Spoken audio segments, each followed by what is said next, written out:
to get some extra practice in. I want to get practice in before Joey Glide starts. So. And yeah, I want to try to get selected for the World's team for Narromine 2015. We got about 250 hours. The majority of that's in the hills at Mount Beauty, so not really flatland flying. I flew Joey Glide last year, and I flew cross country for about a week the year before, so about 3 weeks or something in total I've had. As Ben said, he's looking to learn how to fly the flatlands and just to get some extra practice in. A lot of the problems when you go to a new competition site is learning the site and the nuances of the particular area and just the general geography, so that when people are talking about tasking and so on, you know where you're going and what's happening, how to make the best use of the conditions. So yesterday we tried, we succeeded in flying around a 400 kilometre task, which we attempted to fly at a little bit of speed. And the pupil doesn't need much coaching. He beat me around the task by a kilometre an hour on handicap speed, so it did very well.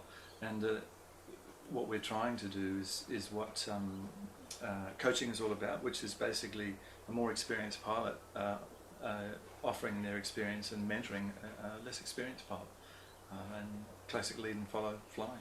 Worked for 2 climbs, and then I blew the choice of it was the classic left-right decision, and I headed off thinking the right track looked better, and I lost sight of Ben. And as we pulled into the next cloud, Ben literally was about 1,000 feet above me, and he started to hang around waiting for me to catch up, and I said, no, look, go ahead. And I never caught him again. So we spent the rest of the task with me hanging on, and every time he called, he was 5 to 10 kilometres ahead of me. So in a lead and follow sense, it didn't work, but in the sense of Ben learning about how to fly the flatlands and just how to fly a task, it worked very well. And we spent a fair bit of time last night and this morning just analysing the flight and our traces. It was interesting. We talked about yesterday before we flew. A lot of people will tell you that gliding is a climbing game, and it's true. Climbs are really important. The climbs are the engine. It's how you get your speed. But I actually said to Ben, in my view, the cruise phase is just as important as the glide phase. And when you look at the stats of all of the good guys and their flights, their cruise stats are generally as good as they're always got the best cruise stats as well as the climb stats. And yesterday proved to be a classic example of that. I was my usual too aggressive, push too low, but got really good climbs, and I managed to pull climbs that were almost 40% better in strength on average around the task than Ben. But he had glide stats that were 40% better than mine, so in the end he shaded me over the 400 kilometres, which was a really good result. And when you look at the 2 traces, mine's the classic sawtooth, and Ben's is much more through that high cruising band, that classic get high and stay high. So he did a really good job, and the fact that he did most of it by himself was very commendable. It was just get in the glider and fly. That's kind of the mentality from where I come from. It's just go. It's not so much theory and stuff like that, or learning to read the skies, everything. It's just kind of like get out there and just practice it, or just figure it out yourself, which is kind of hard. Most of the time you don't know what you're actually doing, so it's good when come along and get Brian to just like points things out to me. It's like, like you say, the cruising and stuff like that, and I need to work on my climbing. So about any coach or anybody that's a senior pilot, doesn't even have to be a coach. It just has to be a pilot that has more experience and is willing to pass that knowledge on. It's interesting when you're talking to Ben about the theory. We all pick up the books, during the year and read about it. But in lots of ways, I think you can only be as good as, you can only be ready to accept where you're at as a pilot. So you've almost got to go back to those books every year, and you did that, didn't you, last night? Yeah, last night I went and read some of the George Moffat stuff and looked through. That's what made it easy. And it made a little more sense, perhaps, didn't it? Yeah, after kind of seeing what had happened and realised that it could have even gone even faster if it hadn't done some of those little mistakes that are easy to not do.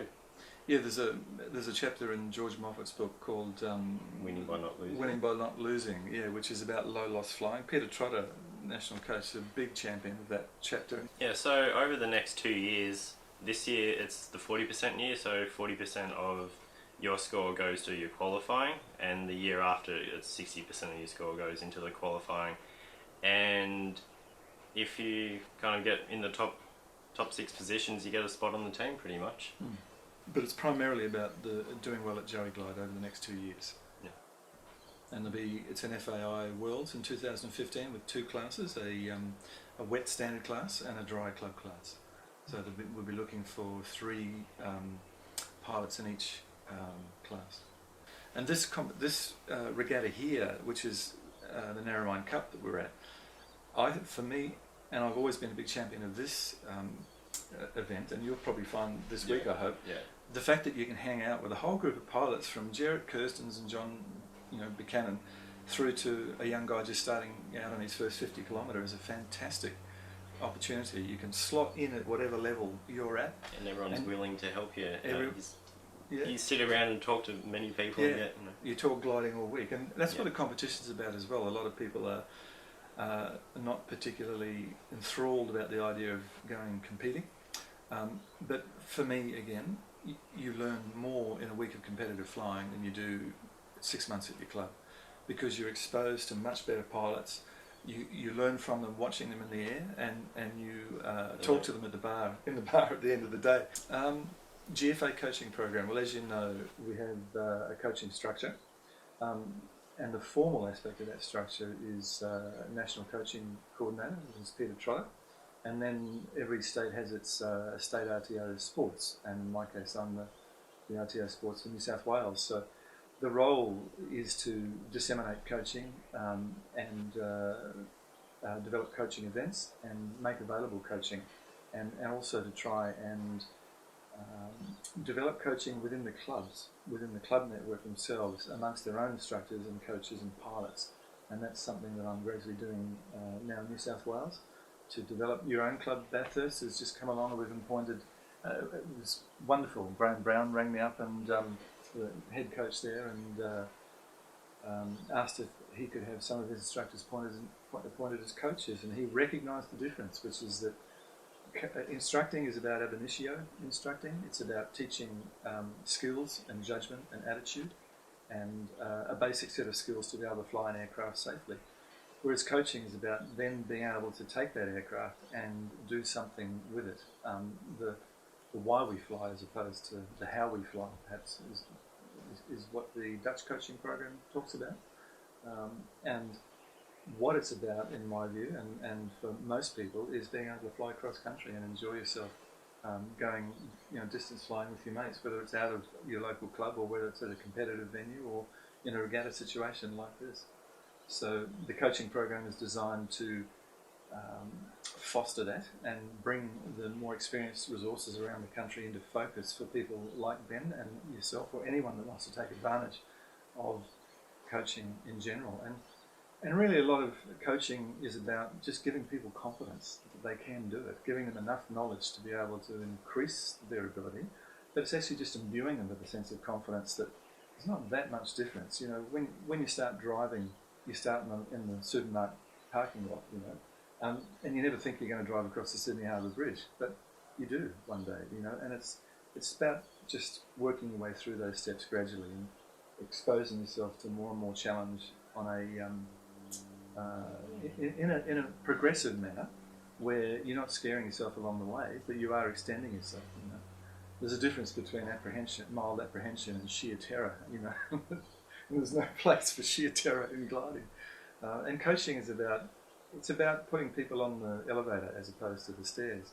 The role over the next couple of years will be to put together, we're loosely calling it a squad, but it's really just a group of juniors that want coaching and mentoring and have aspirations, in Ben's case, to represent Australia in the next couple of years.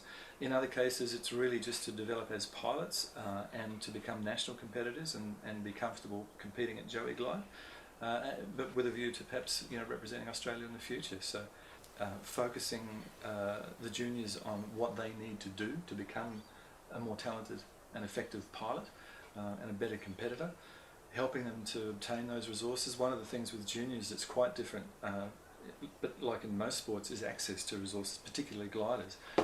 Ben's been very fortunate. He's got a great mate in Craig Collins, who's who's literally learning in his glider. And many of the leading juniors have those kind of relationships, and it's the only way they can get to fly decent equipment, you know. It's got a big bow and steel. Yeah, yeah, and there's lots of ways you can do that, and we can talk about. But really getting access to the resources, both physically and access to coaches. So we're going to put together a scheme of the more senior pilots, some of them coaches, some of them competitive pilots around the country, and try and pair them up with 2 or 3 juniors in each state. Ben's already got a relationship with Craig in Victoria. Matthew Scudder's got one with Terry Cubley and Peter Temple in Victoria. So we're going to try and match people up with more senior pilots to just mentor them and assist them in that role. So at Joey Glide itself, we run a coaching program also. And a lot of that is focused at the really beginning type juniors that are just, post-solar. But many of them then graduate into flying the competition within a year or 2. So that's what I did. Yeah. I went to Kingaroy, flew 2-seaters up there with the coach. Then That's the right. year after I went to Lake Heapert, flew a Nasta, and now I'm flying the 20 here. That's right. Now he's flying 115 kph. Dry. I've told him if he does it again, that's it. It's all over. No more coaching. Making the head coach. That's right.